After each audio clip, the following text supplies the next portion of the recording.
Okay, so mao pay nga aga naman Sir Raul una nagpapasalamat kami imo. O kay oportunidad na ini nga mapahamtang naton nga dan aton mga konsumidor an walo nga mga katungod nira naton nga lima nga mga responsibilidad. Siring pa naton nga ni di ay may da kami ito di credo, mantra, ang sinisiring a well-informed and vigilant consumer is the best protected consumer. So asya ito nga nagpapasalamat kami kan Sir Raul para may padangat ini naton nga dang konsumidor. Kay kadaman actually nakakongkita ni kay may dadidahan una nga simana nga nagrereklamo napalit nga produkto. Oo nga kikitaw naton nga an era napalit nga produkto nga yan bagawaray defect. So asya ni nga para mahibaruan mga consumers kung anon aton mga dapat buruhaton. So ngadto ani kitan mga walo nga katungod kumo konsumidor. May nakita ni wawalo.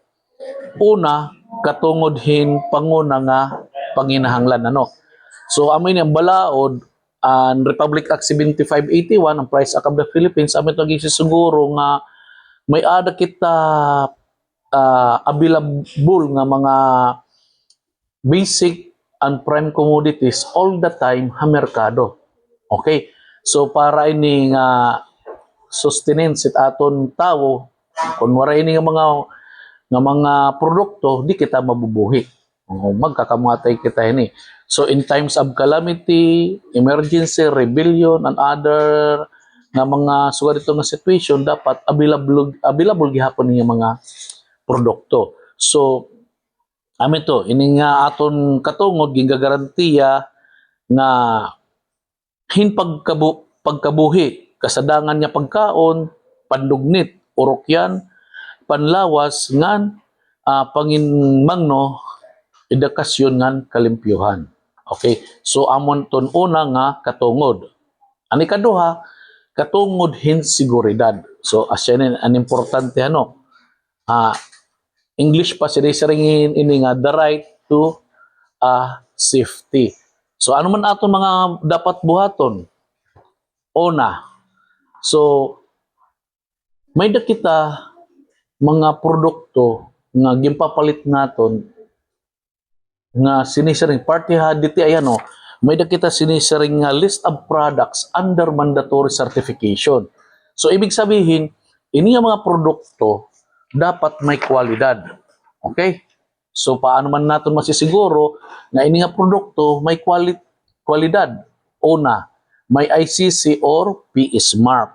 So may ada kita may da kita haamo na diti ay may da kita ginmo-monitor nga mga produkto nga sinisir ito nga SKUs 109 ini kabungkus nga mga SKUs. So ano man ini may da kita household appliances, consumer electronics products, lighting and wiring devices, steel products, plastic pipes and ceramic products, cement and other construction materials. May dalat kita chemical products, automotive-related products, other consumer products. So, ini ato gipapamalit na mga produkto. Asya ito mahatag ako emphasis din nga kuan, labi ni nga ini nga ikaduha nga katungod katungod din seguridad. Kaya importante kasi ni aton konsumidor. Okay, antes kita pumalit hini nga na-mention ko nga 109 nga mga produkto dapat papangitaon ani naton kung may da markings. Kung may da markings, nakakasiguro kita nga ini produkto nato na papalit may kwalidad. Okay. So, amo ito bibilngon naton an ICC PS mark. Adi ini. Amo ini an ICC PS mark. Ini Okay. So amo naton bibilngon hini nga mga produkto, ini nga mga like na-mention ko household appliances, electric fan, electric irons, yon. Basta magkadam-an nga mga produkto produkto na nagamit yung 220 volts appliances. Okay, so na-mention ka to kanina no ng mga produkto nga may dakita mandatory certification ano. Di rely ni nga napapalit nato na kuan pati gihapon na online. Okay, so actually ako lat mismo nga ni one time nakuha na ako na may nagbabaligyan usa dito nga online platform ano nga ini nga extension wire. So hiya ko kay adi man gud kita dito ay maaram kita kay part init aton gin mo monitor ano. So nagpapakyan ako kay baga barato, nagpapakyan na ngawin halalaba hiya. Papakyan ako kung may da ICCP Smart. Ang siring ni kuan an sailor ano nga may da kuno. Nako gusto ko makita. So wala niyo mapakita. Basta nira ko no produkto quality na ko sige kung may quality kay produkto kinanglanlat namon assurance nga may dayton pinaagihan ICCP Smart pag wala ito in the absence iton dire kita assured nga iti mo gibabaligya nga produkto iton may kwalidad. So ginimo ha akon gin black pagod ako. So kita lat nga mga konsumidor ano antes kita pumalit ha online pakiana ka mo. Oh, household appliances kung mapalit ka mo yun labyan na makakuha na no pero ang lahat ka bulan 2 months na mapasko na liwat. Yan naman, kung mapalit kita Christmas lights, i-check gihapon naton kung may ICCP Smart, kung may nunumduman naton, anong tunga tuig, ang anak ni, ang anay speaker of the house, o si Divinisya, nga iya anak namatay, nasurog ang irabalay, kay darahan Christmas light. So, yun ka-importante, nga kung kay ano, nga magpapangitaon ito naton nga mga quality marks. Okay. So, mapakiyaan ako, may daba kasi na-mention ko kanina may dadidian lighting and wiring devices ano. So amo ini nga mga outlet, switch, bulb, wires. Ito na mga bulbs adito gawas si box. Charger. Dire po charger. Okay. Switch, outlet ng wirings. Okay. So itong wires ano ganito. Paano niyo makikita? Mapakiana ka mo, makikita kay kable man ito, no? So, waray po ito di dahiton cable mismo. Makikita naton, adet iya spool. Maaram magat spool, ang gibabalighutan. Ginaalimburan niya. So, adet ito natin makikita. Adet ito ligid.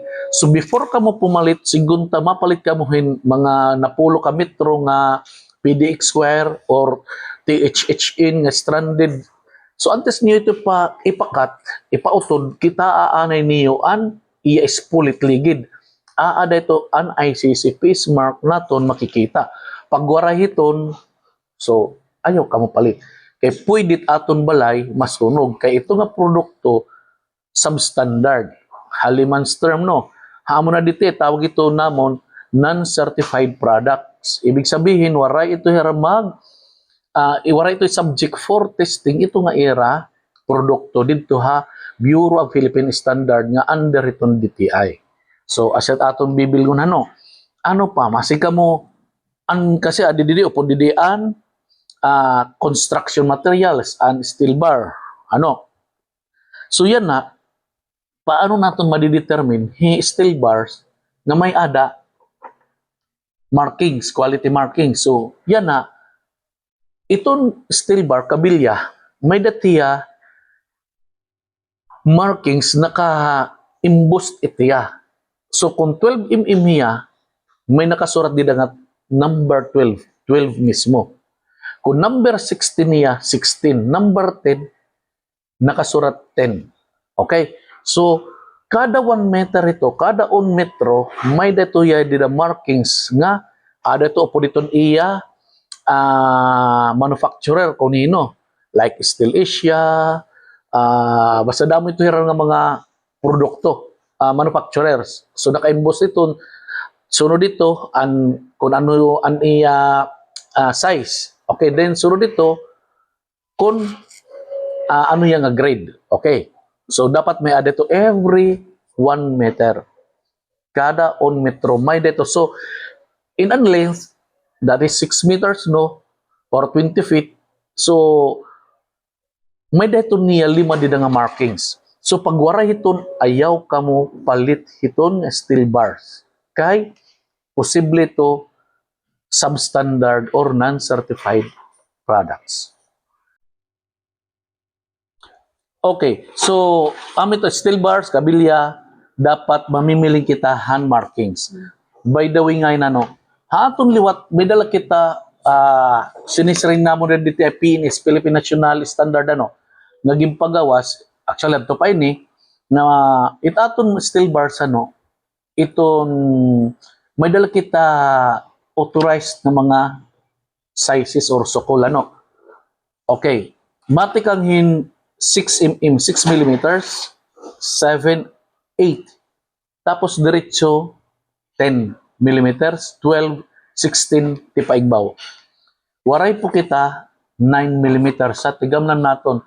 Kung hino man na hardware nagbabaligyahin 9 millimeters, ireklamo niyo mas mao pa kung pumalit ka mo paresibuhan niyo paresibuhan niyo ton napalit nga 9 mm niyo, that will be evidence nga dito kamo talaga pumalit 9 mm ito nga certain nga tindahan. Kay that is violation itong aton ini nga Memorandum Circular 2002 iton. Okay? So amin to waray 9 millimeters. Okay? So asya iton aton pamimilngon.